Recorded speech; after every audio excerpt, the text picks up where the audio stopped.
Okay, so Trap, so we already understand that they take all of our information from, from the Akashic records. They take all of our information from our ancient hieroglyphs. They take all of our information from the Emerald tablets. Okay, so now, when we speak of point zero, what we're really talking about is Gargantua. What is Gargantua, that you may ask? Gargantua is the most highest form of intergalactic space that you could ever exist in. And this is where the Anunakian gods and goddesses actually emanated from, okay?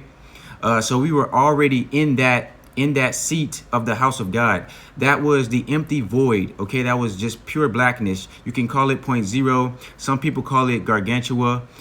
This is where the black hole meets the event horizon, okay? This is why we reminded ourselves that we are the event horizon, okay?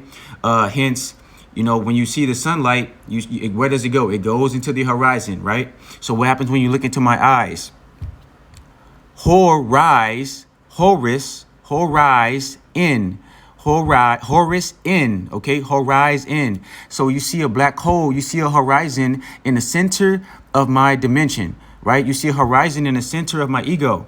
So essentially, I am the whole universe having an experience. Okay, so we started from the event horizon. So I love the way that you pointed that out. However, we are multidimensional. Okay, so we do start off in at the event horizon, but however, we started out.